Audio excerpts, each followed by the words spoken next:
The Joe Rogan Experience. Hey, wait, this reminds me of when you talk about that island, that private island, you know, Yes. Sentinel North Island? Sentinel North Island. Sentinel Island? Yeah. Planes still fly over that, or no? Are they not allowed to fly over that? Is it restricted airspace? I don't think it's restricted. No. But you can't land there, and you can't circle. Right. You can't visit. India owns it, right? Doesn't India control it? I believe so. Yeah, and it's like 10-mile radius. Mm-hmm. I saw a thing online that said a boat crashed there, and you could still see on Google Images the remnants of the boat. Yeah, they came for the people in the boat too, and the helicopters got them off the boat right as the people were like pulling up in so they little lived. rafts and shit. Yeah. Fuck. Yeah, they lived, but the villagers were coming for them. Wow. Yeah. Can you imagine stumbling across a village? They've been fucked with sometime in the past. You know, that Commander Maurice Vidal Portman, that guy. Yeah. Shout out to Respectable Law on Twitter. He has a giant thread about it. It may be pinned on the top of his Twitter page, but explaining like one of the reasons why those people are so hostile. Right. And it has to do with this British explorer who was really kinky. And you went there to fuck? Yeah, who knows he what wanted he fuck did. island? Who knows what he did, but people got sick because of him. You know, I had this guy, Graham Hancock, on, and he was talking to me about all the different shit that they're finding in the Amazon and in South America, and that there used to be 20 million people that lived in the Amazon, and they died off because of sickness. They were visited mostly, like apparently Europeans, when they came in like the 1500s, they would tell these incredible stories about these huge civilizations in the Amazon.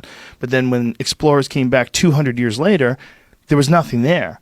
And they were like, this is crazy. They lied. They must have lied. But it turns out they didn't lie. What happened was smallpox ran through the fucking jungle and killed everybody. We did it. And then the jungle just overtook these cities. And now they're finding these cities with something called LiDAR. They use these planes and they circle over this area, or helicopters, whatever the fuck they do. And they shoot this shit down, this LiDAR.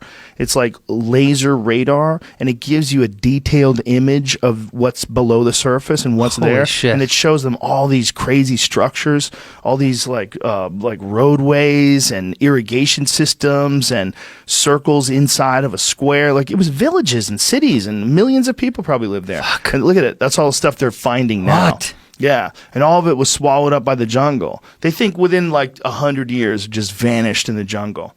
Wow. Because it's so lush and tropical down there. Dude, it was one of the most amazing podcasts I've ever done. To listening to that guy tell this story. Right after this one, though. No, you are the best. You're the best. But he's this is kind of this is like the findings of Atlantis, right? Like when they started finding more and more land underground. Have you seen this? They found traces of 5 drugs, including dimethyltryptamine, on a 1,000-year-old South American ritual kit. DMT, baby. So that's like proof positive evidence that at least 1,000 years ago they were using ayahuasca. Wow. This was the drug pouch that was made from fox snouts. That sounds so crazy. Fox nose. It literally when you see it, it looks like a nose of a fox. They used everything. And the fur That is is still crazy. intact. It looks really nice. The nose. I wonder why they do that with a fox. It's probably like some cleverness. Do you know that that's what a shaman, that's like literally what a shaman is supposed to, that's what the definition is supposed to be in certain cultures? Huh. Certain cultures, it's a clever fellow. That's who the shaman is. It kind of makes sense. They are just clever fellows. But I mean, imagine that. Like, he takes a fox, that clever little fucker. I'm going to take his face. I want his hide fucking my face. drugs in his face. Only a person would think to do something so creepy. Hide my drugs in this or thing's an nose. insect. Chipmunk cheeks. Yeah, right? That would be the Some good big move. pouch. Yeah, a little pouch Those are good pouches. that hangs from your belt. It's just chipmunk cheeks with all your coins in it.